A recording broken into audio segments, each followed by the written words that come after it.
shit, like this person's not just like taking a cleanse, you know what I mean? And there was one time I was at a party and this person came up to me. I've never met him in my life. Don't know what his name is. Never seen his face. I don't know if he's seen me on social media or where he found this out, but he comes right up to me on the blue. Never seen this guy in my life, and he comes up and shakes my hand. He says, "I just want to say thank you." And I was like, um, for what? Like, you're welcome, I guess. And he's like, I grew up with alcoholic parents, and my mom actually died from drinking and I still drink, but I heard that you don't drink and I don't know you and you don't really know me, but I just want to say thank you, man, because that's not an easy thing for anyone to do and I still haven't even been able to do it. So like when I heard that from someone I've never even met in my entire life, literally it just came up to me and said, "Hey, you're literally giving me confidence around not drinking at parties." And from my personal experience, like I didn't realize that me not drinking was also having a benefit on people around me. And so I had never met this guy. And so it's like that literally filled up my tank more to continue to not drink because somebody I've never met in my entire life was getting a value out of me choosing not to drink at this party. And so that was just, a good example that came into my mind around what you said, Carmen, which is like the fulfillment that you gain by helping others literally just is a revolving cycle of energy. And the more that you can help others, the more it's going to help yourself to allow you to help others again and again. And it's just like this hamster wheel of greatness. And when you can hop on the hamster wheel of greatness, eventually you're going to have either an overspin of speed because you're so excited and you're going to fall off. Like that's just natural. Or you're going to have it and you're going to keep speeding and speeding and speeding. And eventually you're gonna run out of energy. You're not gonna drink any water, or you're gonna lose your appetite. Like that wheel again will slow down, and that's where this perspective that you and I talked about, Carmen, that I think is super valuable and is a challenge for me every single day, which is like knowing when it's okay to pull over, change my flat tire, put some gas in my gas tank, and then jump back on the highway. Right? Maybe I got to go through the countryside and drive 60 instead of 100, and it takes an extra hour to get there. But as long as my GPS knows where I'm going and I know where I'm going and the path I'm on is in the right direction, if it takes me 2 years to get there or it takes me 10 years to get there, I would rather still get there than just like put a blindfold on and drive on the highway. I'm going to be dead in like less than 10 minutes, right? I'm going to crash into oncoming traffic or hit a meridian or miss my exit, right? So I think that's super impactful, Carmen. Wow.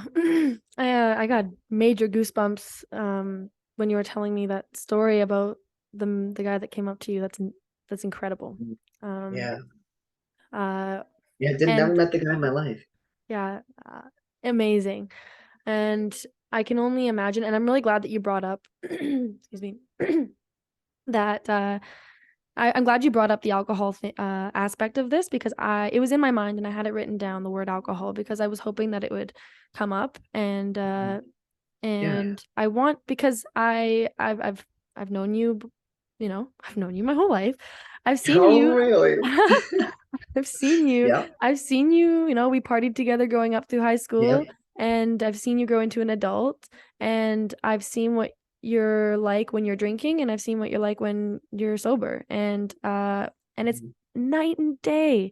And I think that quitting alcohol is probably one of the most significant things that you've ever done. And I think that it's just so inspiring to me.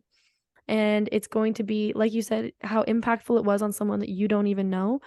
I want Yeah. more people to be able to be inspired by this, because there might be somebody listening who is in a similar Mhm. place, and who maybe this Well, type of lifestyle is for them, is to switch their lifestyle as well.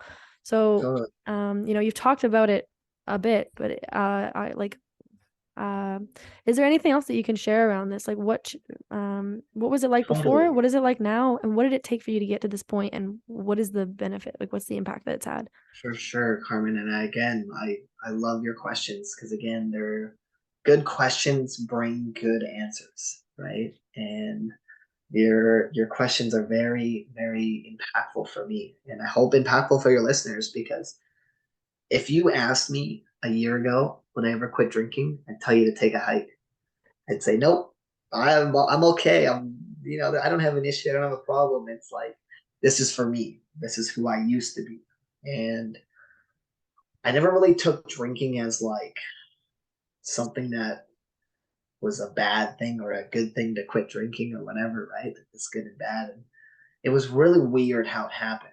And, in full transparency, like, yeah, I was a shit disturber when I was drinking, and I would be out of control, and I would be some points blatantly disrespectful and making all of the decisions that are putting bad things around who I am and who my personality is. And basically anything that came from drinking 95% of the time were negative things, negative impacts, negative connotations, negative reflections of who I was. And part of that, like that quitting change in my mind, was around BBA and the things that I learned about myself. And I just started to like really, like, again, I pulled over to the side of the road, and instead of just changing my tire, I had to change my whole freaking car. I threw my life out of the window and said, I am not this person. Now, was that easy? No.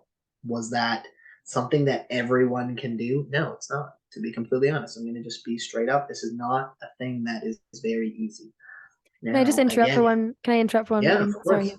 course. Just to clarify, because a few times you've said BBA and one time you said Boston Breakthrough. I'm just going to clarify for the people. When I Yeah, say next level and Hugh says BBA that's and right. Boston Breakthrough, those are all the same thing. It used to be Got called it. BBA and now it's called next Yes. level. So just so that no one is confused. So just to give context around, because you said that was a big thing for you Yeah, in this change. So just so people totally. understand what you're talking about, it's the next level leadership training that I was talking about. Yes. Yeah. Thank you for noticing that, Carmen. And again, blinders are on. Like for me, when I took the course, it was called Boston Breakthrough Academy, BBA. And by the time Carmen did it, it was a connection with another course called Next Level. And so for you, it was Next Level, and for me, it was BBA. So thank you for pointing that out. So when I was in that course with Next Level and BBA, I learned one of the things about myself that again, this kind of ties into like this value that I would hold for myself, like keeping my word and the value of how I choose to operate. Like my perception of my value was, when I was in BBA, was quite low. Like I didn't value myself, and I valued other people's opinions more than my own, and I was willing and committed to more people than I was to myself. I could make a commitment to you, Carmen, and I wouldn't break that commitment until it was complete. If I made a commitment to myself, I would try. I would try, and if it was easy, and I know what I'm doing, or there was just a disconnect from my commitments to myself versus my commitments to other people. Now I use that actually as a benefit. I used that disconnect that I had with myself and posted it on my Facebook with my group and said, I'm not going to be drinking anymore. I didn't say for how long. I didn't say I'm quitting forever. I'm not saying I'm quitting for a day. I just said, hey, I'm not drinking. And I knew that if I could commit to showing everyone, not only in my course, but everyone that follows me on Facebook and Instagram, I am committed to multiple people, not just myself. And so when I go out to parties, and the first couple of weeks that I stopped drinking, and I would go to that environment, I would say, oh, but if I drink, like, I'm not letting me down, I'm letting everyone else down.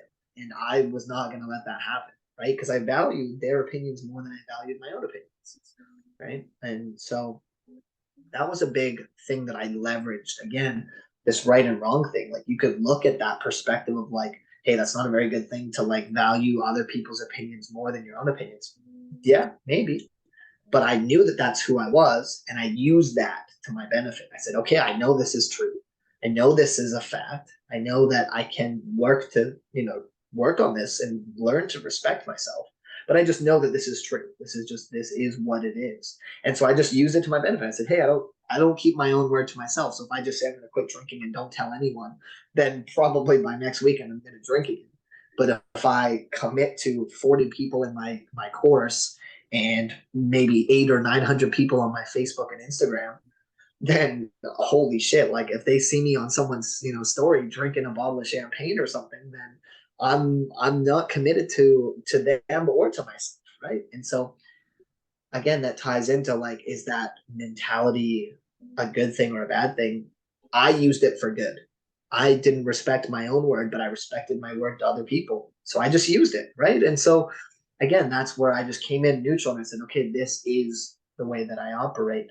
I can choose to do this or I can choose to do that. And I chose to do this and it went that direction. And here I am a year later, not drinking still. Now, do I value myself more than the opinions of others? I'm working on that. And I know that that is to be true. Eventually, I will get there. And to be personally honest, I don't think I'm there yet. And I'm okay with that because I noticed that when I can use those things about who I am as a person to my lifestyle and to my compounding life, I can then take those things I'm aware of and use it to my benefit because I just know that that's who I am. And so we learn these things over time. And, maybe I would have learned that about myself if I had done this course 10 years from now. But instead, I took this course and then I learned that about myself and I used it. Right. And so, again, like there could be a big difference between knowing a bunch of things and doing a bunch of things. Right. Like I could know every single thing about the entire world of business. But if I've never once had a personal conversation and learned how to shake someone's hand, it doesn't matter if I'm the smartest guy in the entire room, then I'm not going to know how to do an actual action taking. And so there's this fine line of, am I being smart or am I just taking action? Because like there's this revolving door of more information, social media, networking events, this upscaled sales pitch and things like that. And, if I had not taken that course, do I think that at some point in my life I would cut out drinking? Probably, but it may not be for another till I'm 30 or 35 or 40 or maybe even never. Right. And so, that was part of what I learned about myself and how I chose to use that thing I learned about myself. And that's what's very impactful about this course is that you learn about yourself, you learn to discover yourself and to break through those barriers and to lead yourself into the next step of your life that you want. Because I learned that that's who I was. I learned about myself that that's just that's the way my brain works. So if I commit to Carmen, I'm going to be holding a higher standard to that commitment than if I just tell myself this in front of the mirror and try to get inspired. And so I knew that that was just true. And so I said, you know what? Well, who and what can I do to expose this commitment to as many people as possible? So I posted on my Instagram, I posted it on my Facebook, I committed to it in my course. And now I've got over 1,000 people that know that I've committed to not drinking. Now, if you want to get more detailed, you can commit a time frame and stick to that time frame. Like there's value in different ways. And I chose not to put a timeline on it because do I plan to drink for never again? Like maybe. I don't know. But right now, I know to be true that I didn't drink yesterday. I'm going to be better than that guy did yesterday, just by 1%, right? Um, and so, for any listeners out there that are going through things around drug abuse or drinking or anything around that sort of coping mechanism lifestyle, it could be smoking weed, it could be doing drugs, it could be anything.